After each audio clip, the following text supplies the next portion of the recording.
So why are the Lakers still struggling?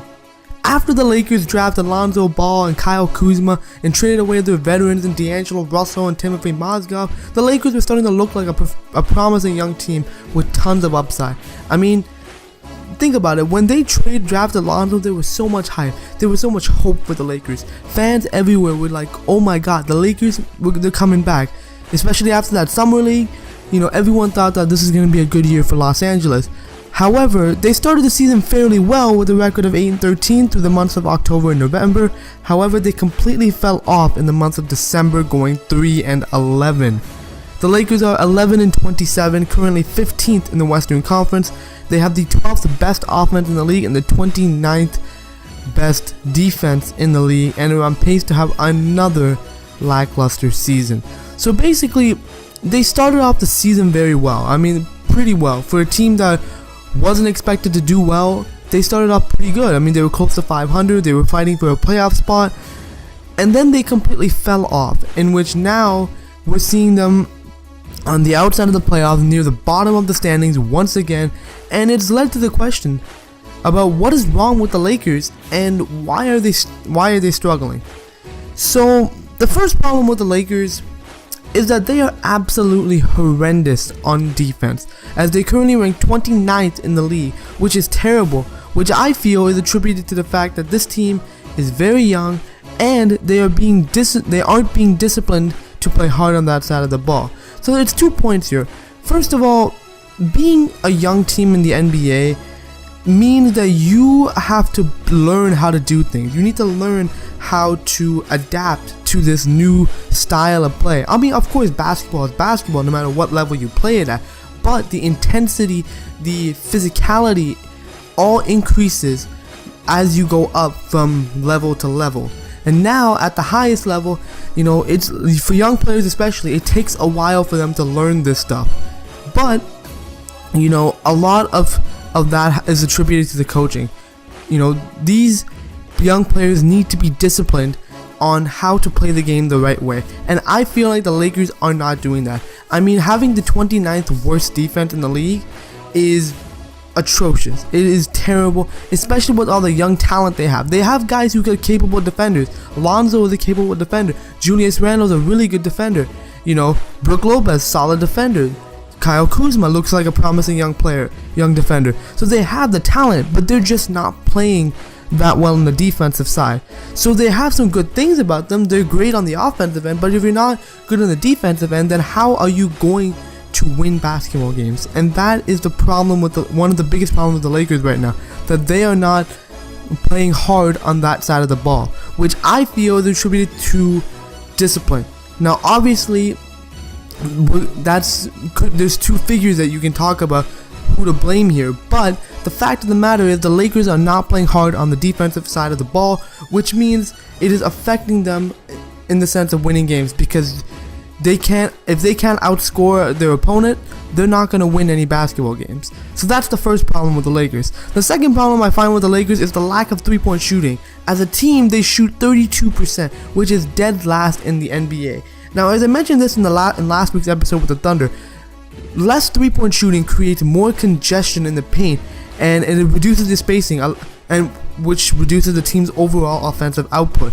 So, as I mentioned, that the Lakers are already having a tough time stopping teams.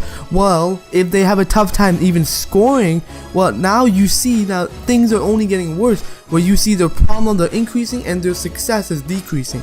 So that is why another big issue, especially when guys like Lonzo, who is supposed to be a good three-point shooter, aren't making their shots.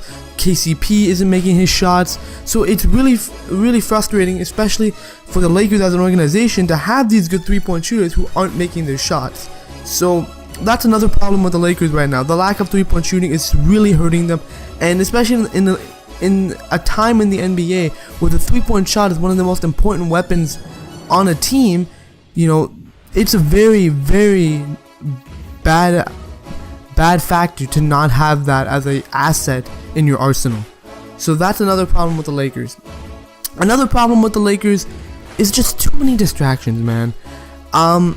There is this, because they're in Los Angeles And because, as I mentioned, they're a young team, it is very easy to get distracted with that media market, the landscape in LA, the environment they're surrounded in, and all the drama that's going around them in the media.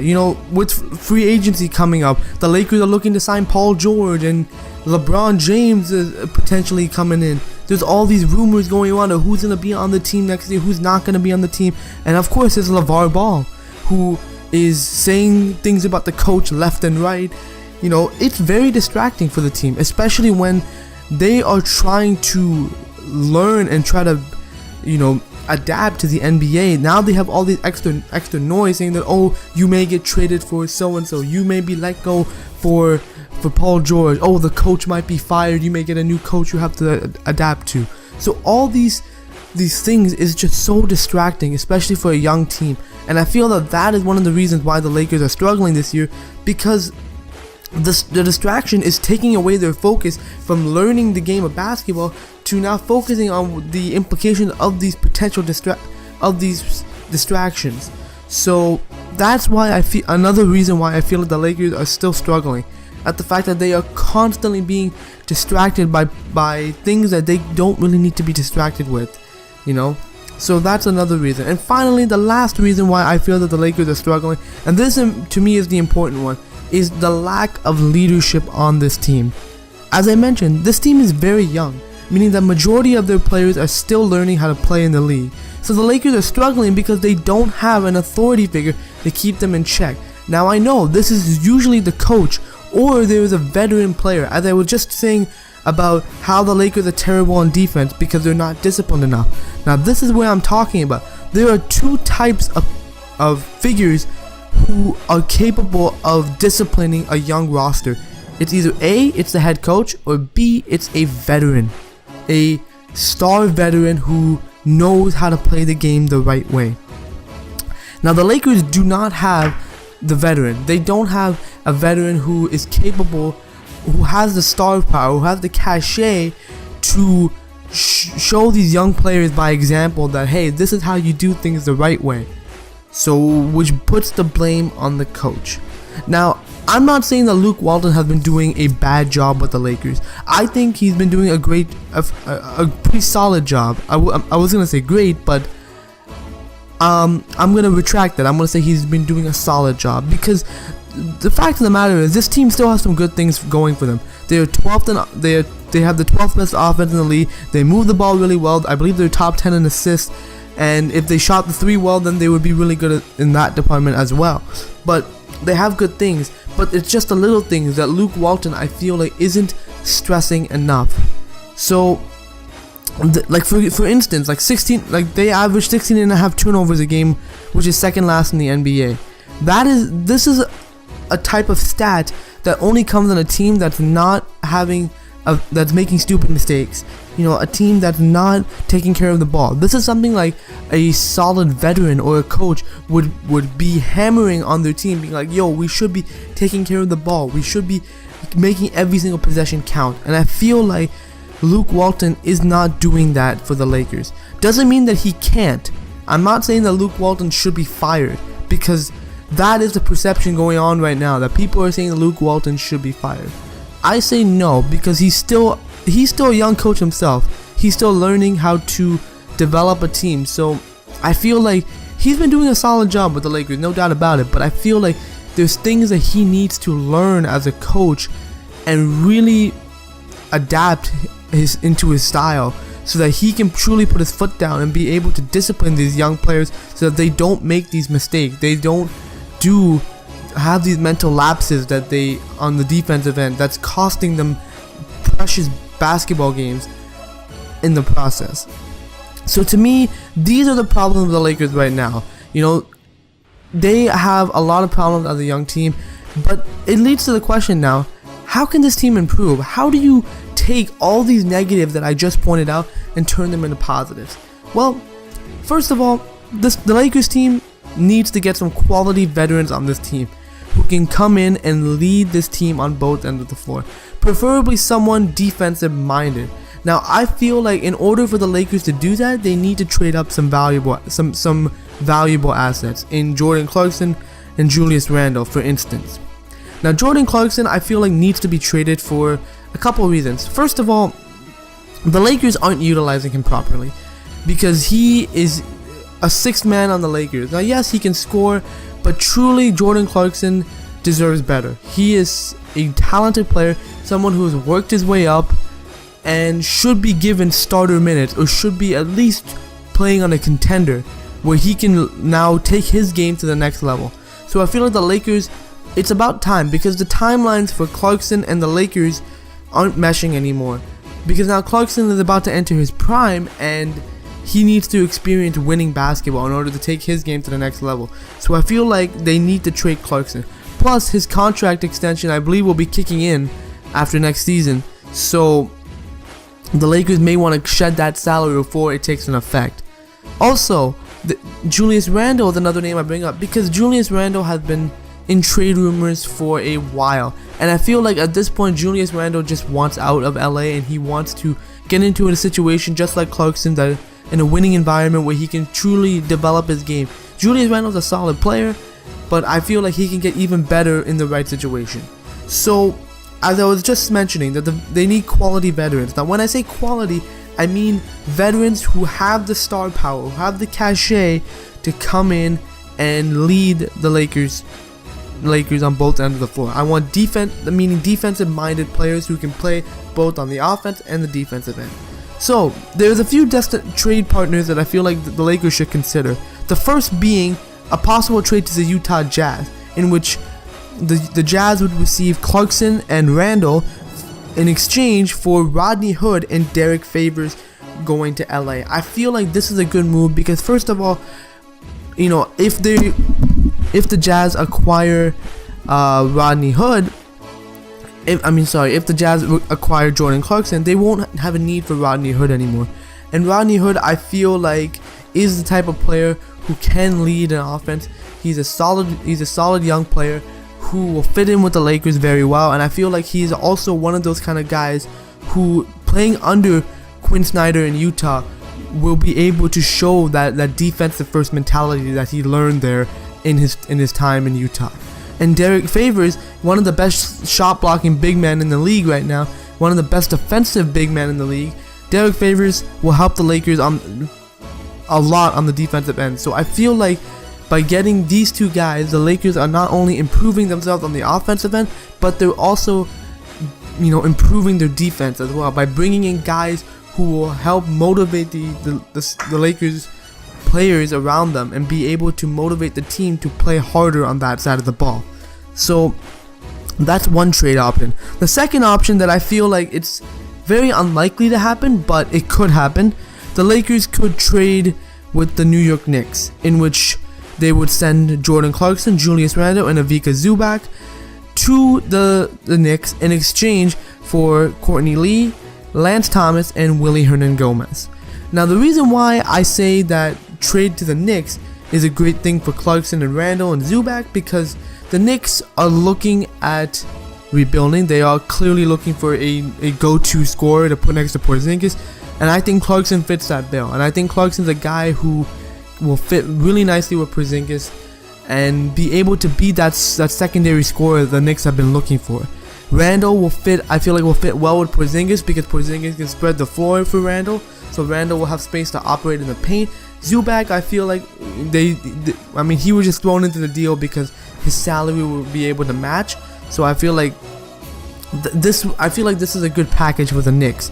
Now, as far as what's returning to the Lakers, as I mentioned, they are getting quality veterans in the sense that Courtney Lee, he's a solid veteran guy. He's a good locker room presence. He's a guy who plays hard on defense. He's a solid offensive player, so he will help the Lakers on both ends of the floor. Lance Thomas, similar player. He sort of reminds me of Robert Covington in a way, where he's very under the radar. He plays hard on both ends of the floor, and he leads by example.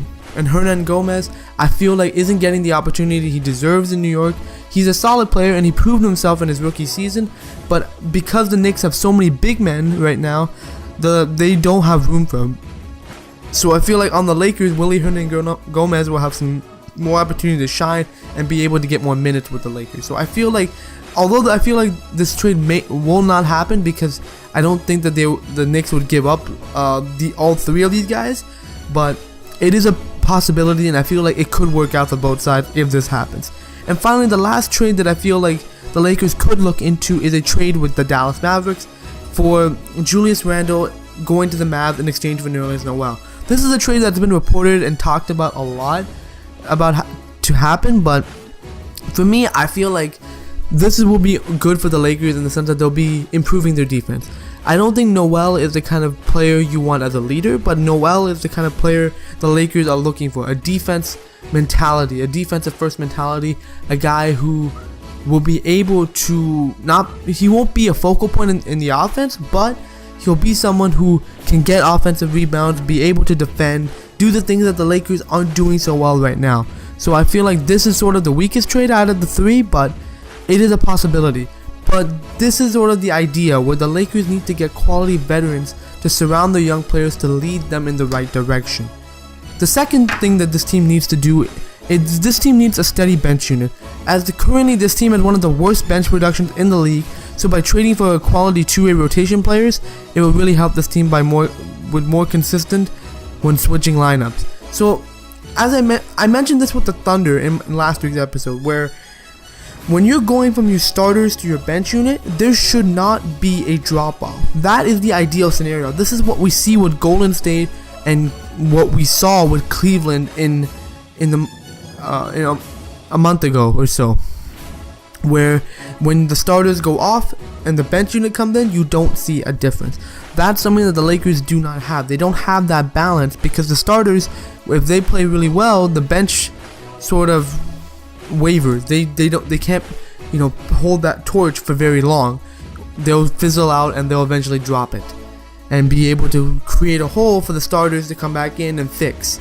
So for me, I feel like it sort of ties in with my other point, saying that the Lakers need to trade for some guys, but by trading for players, for quality rotational players, they'll be able to strengthen their bench unit and therefore keeping that consistency between the starters and the bench. This will help the production, as not only will you have guys who will play productive on both ends, but you have more flexibility when you're choosing lineups, where now you can say, well, I can put any bunch of guys in and it will be consistent no matter what. So that's sort of the idea with this point, and I feel like this will truly help the Lakers if they want to improve as a team. And finally, I feel like the Lakers, in order for them to be successful, need less distractions and more focus, as they have the talent on the roster and the skills. Lonzo Ball, Kyle Kuzma, they have good players on this team, and especially, as I mentioned, their offensive stats are really, really well for a young team, but they need to be more focused. They can't be distracted by everything that's going on. They can't be distracted by loudmouth LeVar Ball. They can't be distracted that old LeBron might come here in free agency. They gotta block all that out. They gotta block out the noise, and they gotta focus on defense and play hard every single night. That's something that it's hard for young players to do, and to play hard every single night of every single possession. But that is what gets you, makes you a successful player. That's something that guys like Kobe, MJ did. They played hard no matter what game it was, no matter what possession it was. They played hard, and by playing hard, being focused and locked in, that gives you success, and that's where the results start to come in. So I feel like the Lakers need less distractions and more focus. But overall, I feel like the Lakers have been stagnant as an organization, and stagnant meaning where we see them drafting young guys and accumulating a young roster, but they haven't done anything with that roster. They haven't grown this roster skill wise. They haven't matured these players. So I feel like they've been